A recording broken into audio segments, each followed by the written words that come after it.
हृदय विदारक घटना थी सूरज कुंड की। राधा कुंड के पास गांव है, गांव का नाम याद नहीं आ रहा है। छोटे बन्ना, छोटा बन्ना। तो वहां एक भंडारा हुआ और उसमें एक छत गिर गई और छत के नीचे बहुत से संत, उनकी शरीर शांत हो गया। कितने संतों का शरीर शांत हुआ हमें स्मरण में नहीं है। बहुत संत गए थे, निश्चित संख्या बता पाना कठिन है। पूरा का पूरा छत ही नीचे आ गया। नीचे भी संत बैठे थे, ऊपर भी संत बैठे थे।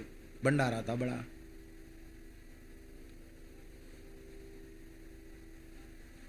यद्यपि उनके लिए भागवत के पाठ भी हुए, उत्सव भी हुआ, सब हुआ, लेकिन जो संत इस प्रकार से दुर्घटना में गए थे वे सब इसी कामधेनु आश्रम में पूज्य बाबा के अतीन्द्रिय जगत में उपस्थित हुए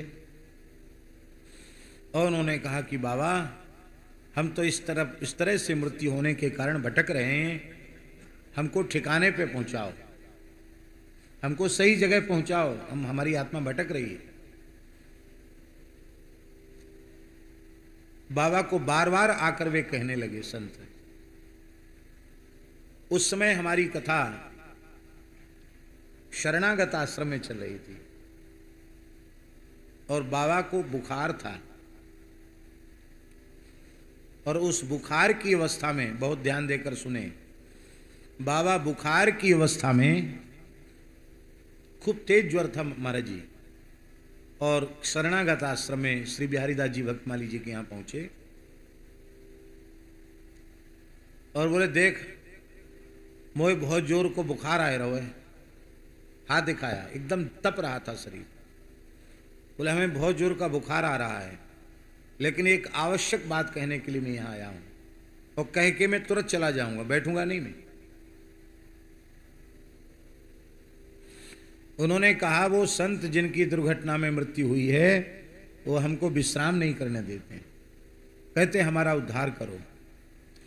तो मैंने आज 3 दिन हो गया, वो बार बार आते हैं, मैंने उनसे पूछा कि तुम्हारे लिए इतना भंडारा फिर से हुआ, शांति हुई, कीर्तन हुआ, भागवत का पाठ हुआ, तो तुम्हारा उद्धार नहीं हुआ, तो तुम ही बताओ तुम्हारा कल्याण कैसे होगा, तुम सही ठिकाने पे कैसे पहुंचोगे। अब ये बात भी हमसे संबंधित बात है, हमको कहना नहीं चाहिए, पर बाबा का स्मरण इससे जुड़ा हुआ है इसलिए कहना पड़ रहा है। बाबा ने कहा, उन संतों ने कहा इस दास का नाम लेकर कि राजेंद्र दास बाबा सूरज कुंड में स्वयं आवें और स्वयं संपूर्ण भक्तमाल का पाठ करें गा बजा करके, और फिर अपने हाथ से ठाकुर जी को तुलसी जल पधरा कर भोग लगावें और फिर संतों को जिमावें, झरा करें, गांव का झरा, संतों का झरा करें और किसी से कुछ ले नहीं, और कह दिया बाबा ने। हाँ, भगत चेताना मना, ये स्वयं उनको ही करना है, दूसरे का सहयोग नहीं लेना उस काम। और फिर संतों को पवाने के बाद वो प्रसाद, ठाकुर जी का संतों का प्रसाद हम सब के लिए चरणामृत प्रसाद अर्पित करें तो हम सब श्री जी की निकुंज में पहुंच जाएंगे। इतनी बात सुनाकर बाबा बोले, अब देख तक तू कान खोल के सुन ले, या तो या जन्म में कर लीजो या काऊ दूसरे जन्म में करनो तो ये पड़ेगो। ऐसी कह के बाबा चले गए। अब हमारे मन में ऐसा चुभ गई वो बात, या जन्म में, फिर नहीं तो किसी जन्म में कर लेना। एक तो संतों की सेवा का कार्य, और हम वो व्यस्त तो हम थे ही, लगातार व्यस्त हैं। कम से कम ऐसा समझो कि 25-26 वर्ष तो लगातार व्यस्त रहते हो गया, दिन कहीं, रात कहीं, सुबह कहीं, शाम कहीं, ऐसे ही। अभी भी शरीर की स्थिति ऐसी नहीं है कि हम 1 घंटे भी बोल सकें। क्योंकि अष्टयाम में कुछ श्रम अधिक हुआ और ज्वर में ही श्रम करते रहे, कंठ बोल गया और फिर शोभा यात्रा में और चले गए। तो शोभा यात्रा की तो शोभा बन गई, हमारी शोभा बिगड़ गई।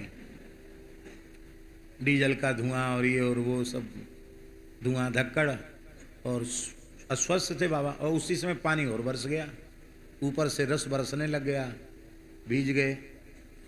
तो उसका प्रभाव तो शरीर तो सब लोगों के पांच भौतिक है ही हैं, तो ऐसा शरीर पर थोड़ा उसका प्रभाव है। तो व्यस्तता तो लगातार रहती है,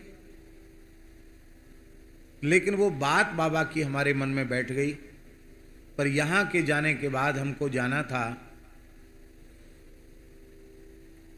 राजस्थान।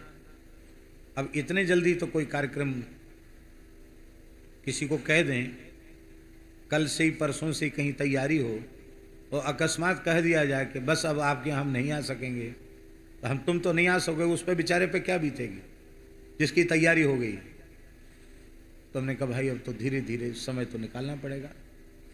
तो राजस्थान गए, सीकर में तो उधर कार्यक्रम था शेखावाटी क्षेत्र में। वहाँ से फिर मन में ये संकल्प किया कि यहाँ जो कुछ चरणों में आएगा वो उसी काम के लिए। तो जो भी आया, फिर लौट के वृंदावन नहीं आए बाबा, वहाँ उसमें तो गाड़ी भी नहीं थी अपने पास, सीधे गिरिराज जी चले गए। गिरिराज जी में ठहर गए, फिर सूरज कुंड गए, वहाँ सारी व्यवस्था की और वहाँ 3 दिन में स्वयं ही 56 कवित्व सहित पूरी भक्तमाल का पाठ किया। और भी कई संत थे, नित्य का प्रसाद तो होते ही था। आखिरी दिन 7 को उसका जरा और पूरे गांव का जरा, पूरे गांव का जरा हुआ। बाबा से हमने कहा बाबा आपको आना पड़ेगा। बाबा अस्वस्थ थे पर बाबा नहीं पहुंच पाए। वहाँ का प्रसाद लेकर जब हम बाबा के पास आए तो बाबा ने हृदय से लगा के कहा, उन सब संतों को आपका आशीर्वाद तुझे मिल गया है, वो सब अपने ठिकाने पे पहुंच गए। बाबा कहते थे ठिकाने पे मतलब श्री जी के चरणों में पहुंच गए, निकुंज में पहुंच गए, वे सब अपने ठिकाने पे पहुंच गए हैं। तो ही खूब आशीर्वाद दे रहे हैं, उनको काम है गए हो। ऐसे ऐसे परम सिद्ध संत पूज्य बाबा महाराज। जड़खोर में गौशाला की स्थापना भी उनके सामने ही हो गई थी। बाबा बड़े प्रसन्न थे। हमसे एक बात उन्होंने कही, कहा देख जड़खोर में गौशाला तो स्थापित है गई है, पर वहां कभी कोई उत्सव करना बड़ा तो किले वाले हनुमान जी जो हैं वो बोले मूर्ति नहीं है। डी के किले में जो हनुमान जी विराजे हैं, बाबा के शब्द हैं, डी के किले में बैठे हुए जो हनुमान जी हैं वो मूर्ति नहीं है, वो साक्षात श्री हनुमंत लाल जी विराजमान है। और लोगों को भेजते भी थे बाबा। कोई कष्ट होता तो कहते वहां इतने मंगलवार दर्शन करके आओ, इतने शनिवार दर्शन करके आओ, तुम्हारा कष्ट चला जाएगा। तो बाबा बोले कि कोई कार्यक्रम शुरू करना, वहाँ उत्सव करना, तो उसके पहले हनुमान जी को 1 डलिया लडुआ कम से कम और उनको पुष्प अर्पित करके प्रणाम करके आना। अष्ट सिद्धि नवनिधि के दाता। अरे मुंडी तो पीछे करो।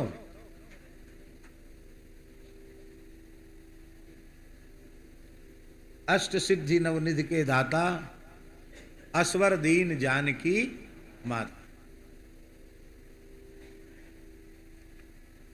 तब से महाराज जी नियम है ऐसा कि जड़खोर में कोई उत्सव हो और दास की उपस्थिति उसमें है तो हम पहले ही कह देते हैं गौशाला के घी के एक बड़ी डलिया भर के लड़ुआ बनवा के लाना। बाद में गौशाला में प्रवेश करेंगे, पहले वहाँ और लक्ष्मण जी के यहाँ भोग लगा करके तब। लक्ष्मण जी तो डीग के मालिक हैं, प्राचीन मंदिर है लक्ष्मण जी का, तो हनुमान जी लक्ष्मण जी को मना के तब हुआ। और आज तक किसी कार्यक्रम में कोई कष्ट नहीं हुआ, ये पूज्य बाबा महाराज का प्रताप, बाबा महाराज का प्रभाव। पर सच्ची बात यह है बाबा, जो वस्तुतः सिद्ध संत होते हैं वो अपने को जीवन भर छिपाए रहते हैं। सदा रहें अपन पौ दुराए, सब विधि कुशल कुवेश बनाए। हमारे परम पूज्य महाराज जी पीपा द्वाराचार्य जी बताते हैं, अब यहाँ मलुक पीठ में परमहंस जी रहते हैं गौशाला में। उनके स्वरूप को देख के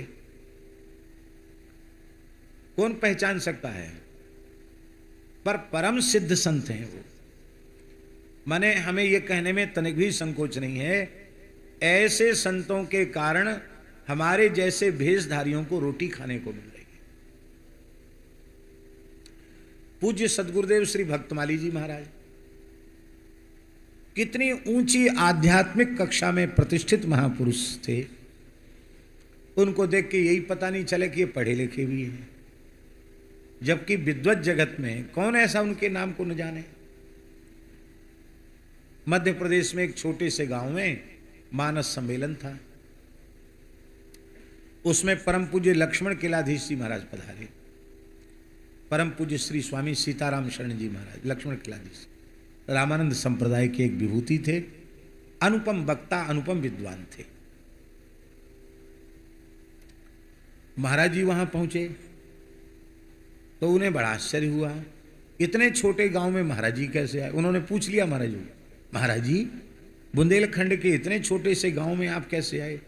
महाराज जी बोले, श्रीमान जी यह प्रश्न हमें आपसे करना चाहिए कि आप जैसे इतने बड़े विद्वान, रामायण के, वाल्मीकि रामायण के मर्मज्ञ विद्वान, इतने बड़े विद्वान वक्ता इतने छोटे से गांव में कैसे आ गए। बोले महाराज जी बोले, हम तो देश आज़ाद नहीं हुआ था तब के पहले की जमींदारी है हमारी यहाँ की। इस गांव में कोई रोड वोड नहीं था, पैदल चल के आते थे, तब से आते हैं। तो हमारी तो पुरानी जमींदारी है, इसलिए आप आए ये आश्चर्य की बात है। उस समय अपने वक्तव्य में कहा था, इस गांव के लोग कितने भाग्यशाली हैं कि जिन महापुरुष के, यद्यपि यह उनकी दैन्य भाव की उक्ति ही थी कि जिन महापुरुष के हम विद्यार्थी बनने के योग्य भी अपने को नहीं मानते हैं, वे इस गांव पर कृपा करते हैं। तो संस्कृत जगत में पूज्य महाराज जी की कैसी प्रतिष्ठा थी। परम श्रद्धेय पूज्यपाद प्रातः स्मरणीय मानस मर्मज्ञ अनंत श्री संपन्न रामायणी श्री रामेश्वर दास जी महाराज दिव्य विभूति थे। तो हमसे कहते थे कि बोले राम जी की उदारता हमने महाराज जी में ही देखी। हमने कहा कैसे। बोले राम जी के पास जितने आए सब उनके दास बन के आए, पर किसी को दास बन के नहीं रहने दिया, सबको सखा मान लिया। ये सब सखा सुनो मुन मेरे। तो बोले मैं भी महाराज जी के प्रति जीवन भर गुरुभाव रखा। हमने उनसे आकर के सुदामा कुटी में व्याकरण पढ़ा, और पढ़ा तो स्पष्ट, हम तो शिष्य, गुरुभाव तो था ही, पढ़े भी हम उनसे। लेकिन महाराज जी ने, मैं गुरु पूर्णिमा पर कितना भी व्यस्त हूं, सबसे पहले महाराज जी का पूजन करता, इसके बाद फिर अपनी पूजा स्वीकार करता। रामायणी जी के शब्द थे। पर महाराज जी ने कभी भूल कर मुझे अपना सेवक या शिष्य नहीं माना। सदा एक ही बात कहते रहे, रामायणी जी मेरे मित्र हैं। यद्यपि बोले मैं 10 वर्ष आयु में छोटा हूं महाराज जी से, लेकिन अपने को, मुझे अपना मित्र बताना, बोलिए राम जी के जैसा स्वभाव। रामायणी जी को कौन पहचान पाया, महाराज जी को कौन पहचान पाया। कई बार बाबा ऐसा लगता है कि जहां बहुत ज्यादा नाम गाम प्रचार प्रसार है, वहां भीतर कुछ नहीं है। हाँ है, कटु सत्य है। और जहां बिल्कुल लोग जानते नहीं हैं, पड़ोसी भी नहीं जानता कि ये कौन है। पूज्य बाबा को लोग जानते थे क्या, परम पूज्य यादवेंद्र बाबा को, पर सिद्ध संत। पर भैया ये वृंदावन तो सिद्धों की सराय है, आज भी सिद्ध हैं। ये कभी सिद्धों से, रसिकों से वृंदावन खाली होने वाला नहीं है। एक बात और कह करके हम पूज्य बाबा से प्रार्थना करेंगे कि बाबा अपने भाव सुमन पूज्य बाबा के चरणों में समर्पित करें।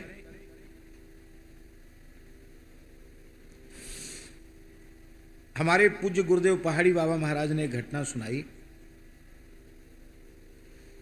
कि ये बात होगी 1940 के पहले की बात, माने 1937-38 की बात समझ। आज कितने साल हो गए? 1940 से पहले की बात।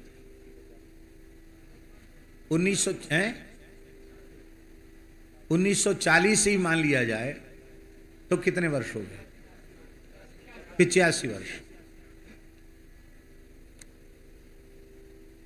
तो महाराज जी कहते कि वृंदावन का स्वरूप ही अलग था उस जमाने में। आप सोचो 85 वर्ष पहले कैसा होगा स्वरूप।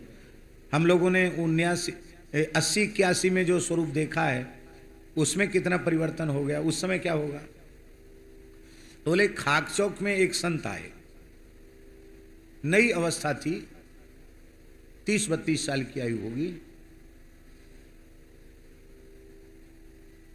अत्यंत सूक्ष्म आहार करते थे। थोड़ी सी सब्जी ले लें, थोड़ा छाछ ले लें, बस हो गया।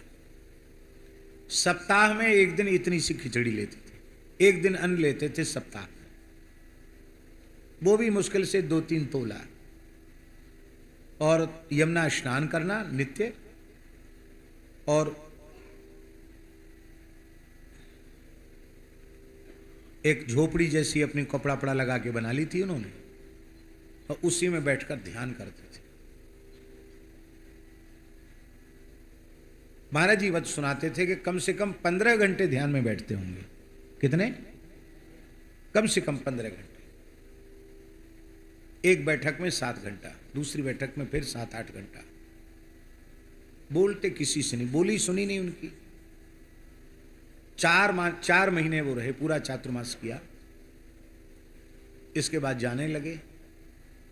तो महाराज जी कहते उनके रहने से मुझे बड़ी प्रसन्नता थी कि एक ऐसा अच्छा उत्तम से उत्तम साधक संत यहाँ रहते हैं। उनकी महाराज आप तो जीवन भर रहो यहाँ, क्यों जा रहे हो जमुना किनारा छोड़ के। बोलते थे ही नहीं। बहुत मुश्किल से जब आग्रह किया कि रुक जाओ, तो उन्होंने कहा कि नहीं, हमारा बहुत मन था वृंदावन दर्शन करने का, 4 महीना हो गया, हम ऐसे ही घूमने फिरने वाले साधु हैं, एक जगह टिकते नहीं हैं, चलते ही रहते हैं, अब हम नहीं रुकेंगे। अखंड भस्म धारण करते थे, विभूतिया साधु थे, और एक लंगोटी लगाते, एक ब्रह्मपात्र, बस ब्रह्मपात्र जानते रहे, तुमा का कमंडल, और एक कमरिया, बस इतना ही था उनके पास और कुछ नहीं। तो आसन बासन तो कोई जैसे हम लोग सूटकेस और थैला वैला लेके चलते, वो तो कोई बात ही नहीं थी। फक्कड़ साधु। दंडोत किया, ठाकुर जी को साष्टांग किया, हमको साष्टांग किया, बोले महाराज कोई भूल चूक हुई हो तो क्षमा करना, अब हम जा रहे। तो जाते जाते उन संत के मन में आया कि इतने दिन हो गए, 4 महीना, एक भी वृंदावन की परिक्रमा नहीं की, परिक्रमा कर ले। पैदल ही चलते थे। तो परिक्रमा वहीं से खाक चौक के सामने से परिक्रमा उठा दी। पुराना परिक्रमा का मार्ग भी वही था।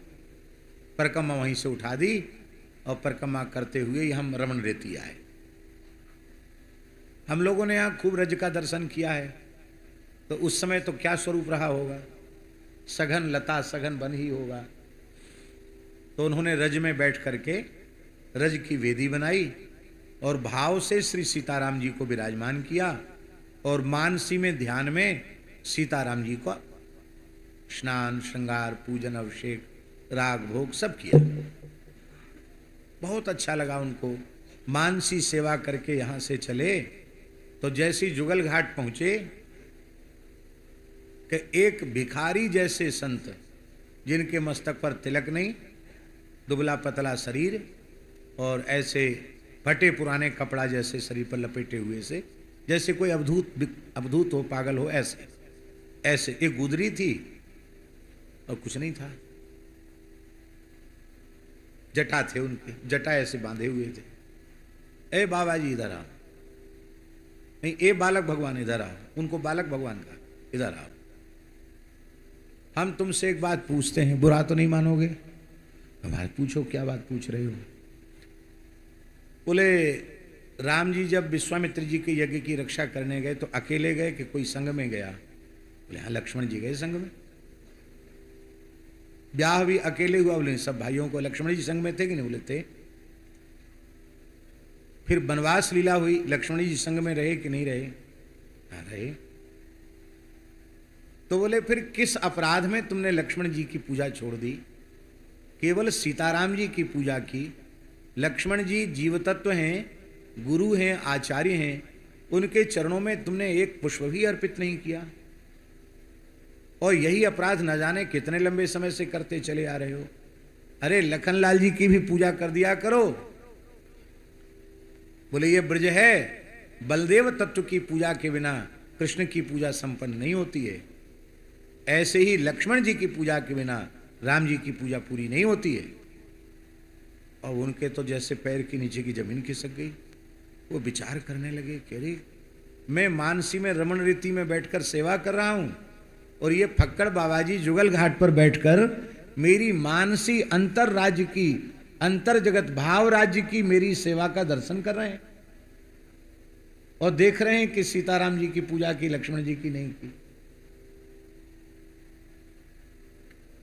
सोचने लगे। बोले क्या सोच रहे हो?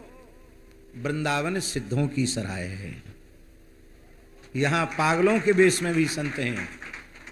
मैं बोलता नहीं तुमसे, पर तुम अपने मन में एक अभाव लेकर यहां से जा रहे थे कि वृंदावन में तो लड्डू कचौड़ी खाने वाले साधु हैं, कोई सिद्ध महात्मा नहीं है।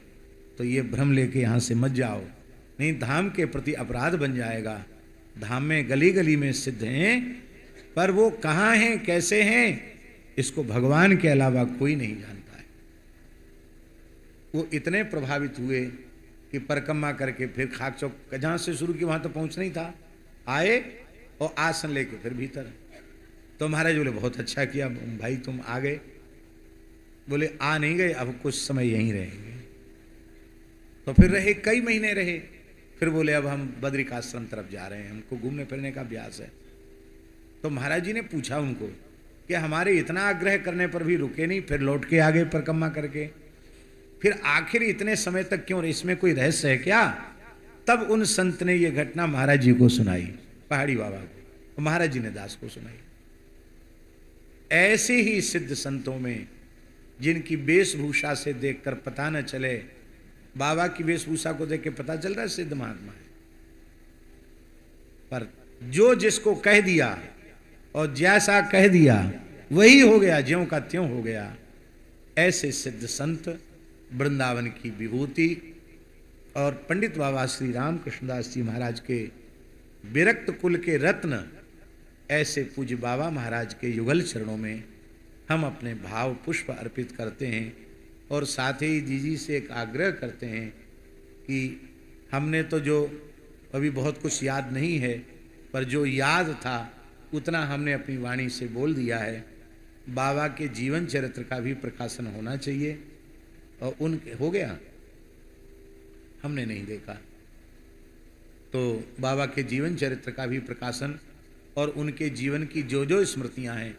बाबा संतों के जीवन के प्रसंग पता नहीं किस साधक का कितना सुंदर मार्गदर्शन कर दें, और उसकी गाड़ी कहाँ अटकी पड़ी है वहीं से वो अपने लक्ष्य तक पहुंच जाए, इसको नहीं कहा जा सकता है। बस भगवान के चरित्रों की अपेक्षा संतों के चरित्र अधिक मार्गदर्शन करते हैं। इन्हीं शब्दों के साथ हम जगत गुरु पीपा द्वाराचार्य परम पूज्य श्री बाबा महाराज के युगल चरणों में प्रणाम पूर्वक प्रार्थना करते हैं कि वे अपने भाव पुष्प पूज्य बाबा महाराज को अर्पित करें।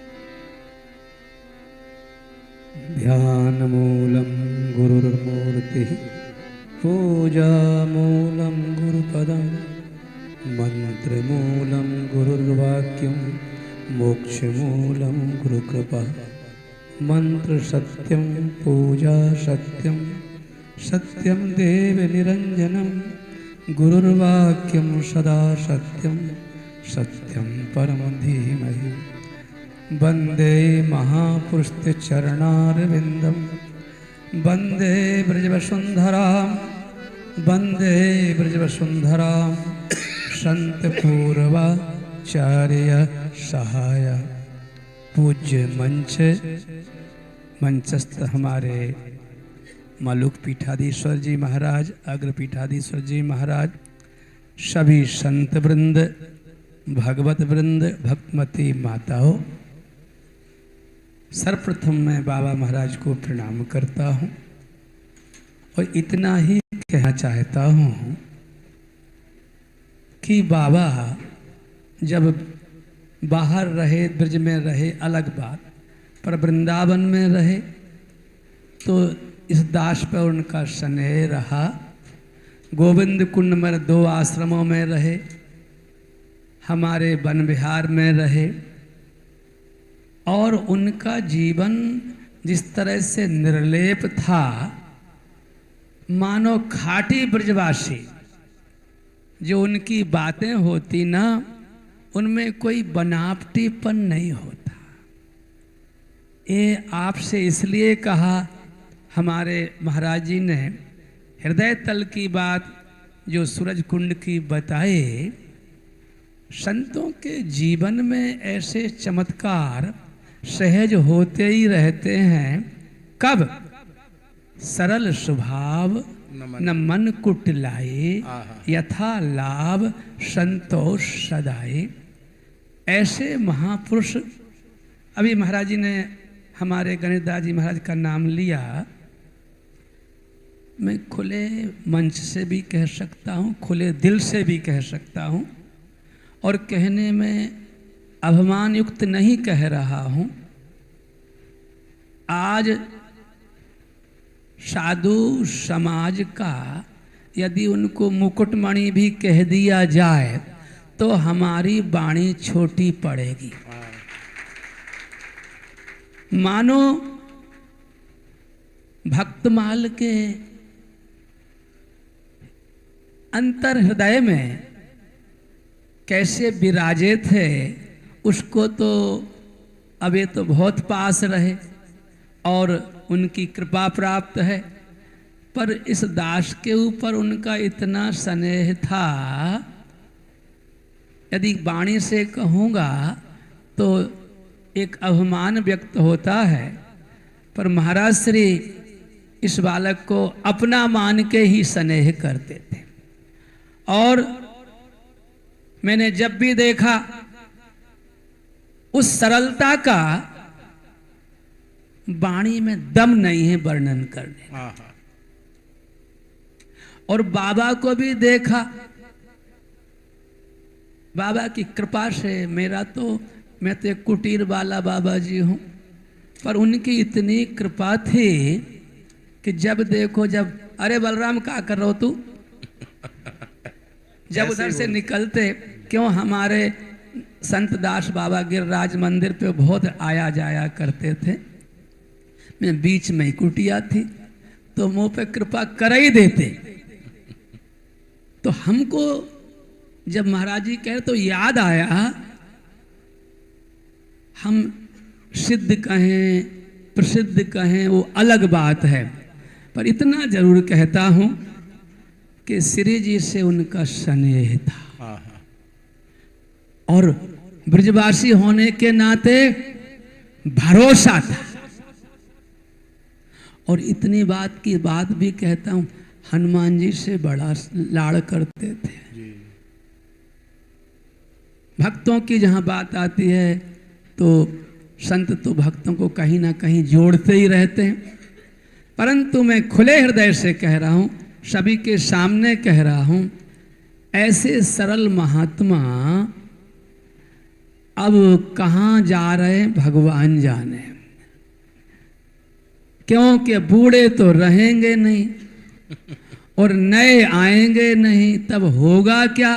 पर अभी बाबा ने एक बात कही कि वृंदावन सिद्धों का स्थान है, तो ये बड़ी विलक्षण बात है।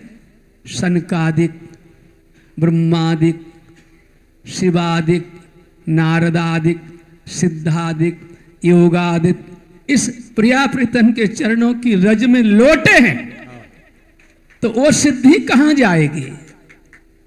आज हमारे जैसे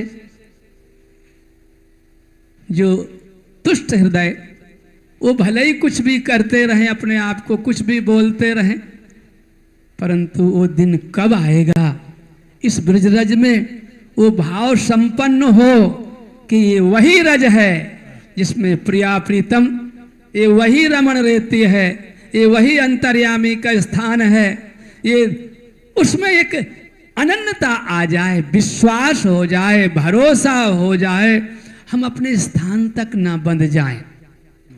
हर आदमी अपने अपने स्थान की बड़ाई में, स्पर्धा में और बोलबाले में लगा है, पर मेरा हृदय तो एक ही बात करता है।